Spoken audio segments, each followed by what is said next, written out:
Let's now look at replicating our research strategy within the database. I'm going to start with my first key term, which is nurse, with my truncation symbol on the end. As we can see, the database is going to give us some ideas for other terms, but for the moment, I'm going to stick with my truncation. And prescribing, which is my second key term. And again, we have some ideas for drop-downs. This is the thing to look for with these drop-downs, is they are not the right context, so we can ignore those in this particular instance. And my last key term, which was ethic. And again, the database has given me some ideas for drop-downs. However, I'm going to ignore them for the moment because I want to demonstrate how useful it is to think about alternative terms. We click search. I can see that I have got some results, but not many. So if I go back to my search strategy and add in or, I have moral as another alternative, but the database has also suggested values there. So I'm going to add that in as well. And value with a truncation on the end, which will give me value or values. Click my search again. And I now have 2,309 results. So let's think about focusing those results now more towards what I actually need. So the first thing to think about is my date. If I go back to the last 10 years, for example,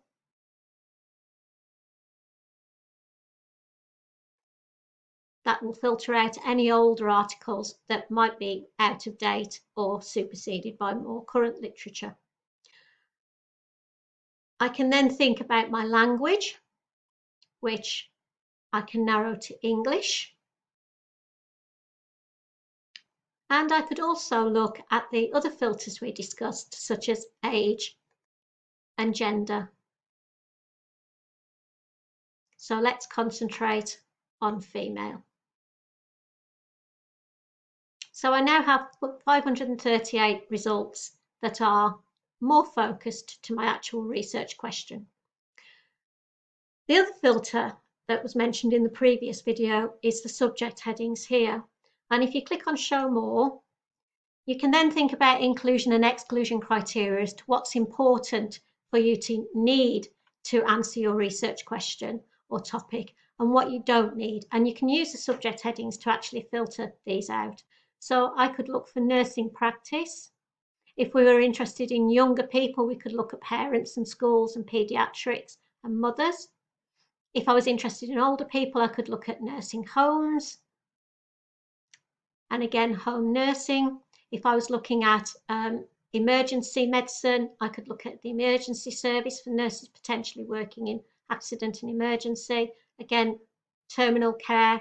However, I'm just interested in nursing practice at the moment. So I'm going to ignore all of those and just tick the boxes that actually identify nurse roles and nurse attitudes.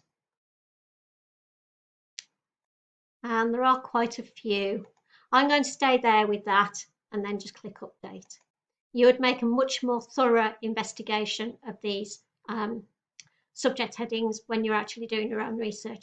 And as you can see, I've now narrowed my search down to 72 articles, all of which will be quite focused on the topic that I am discussing. There are other filters that you could look at also. If you go to limit to and show more,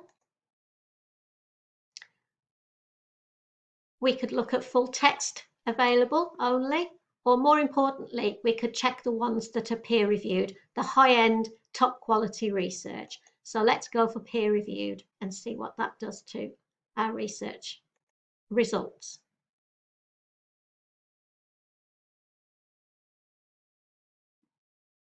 Now, because I've made a change to my original set of results, I've actually brought back more results here, but that's because it now has kicked out my subject headings. So all I need to do is go back down and choose my subject headings again. So nursing practice, prescribing patterns,